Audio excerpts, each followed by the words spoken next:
Farishtalar so'rabdilar.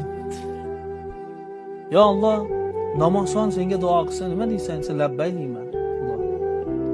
Haj qilgan senga duo qilsa nima deysan? Labbay deyman. Ro'zador senga duo qilsa nima deysan? Labbay deyman. Infoq, ihson doimo bir odamlarga yaxshilik qilgan inson senga duo qilsa nima qilasan? Labbay deyman. Gunohkor, osiy gunohkor duo qilsa-chi? Senga isyonda bo'lgan gunohkor odam duo qilsa-chi desa, Alloh taolo labbay, labbay, labbay deyman.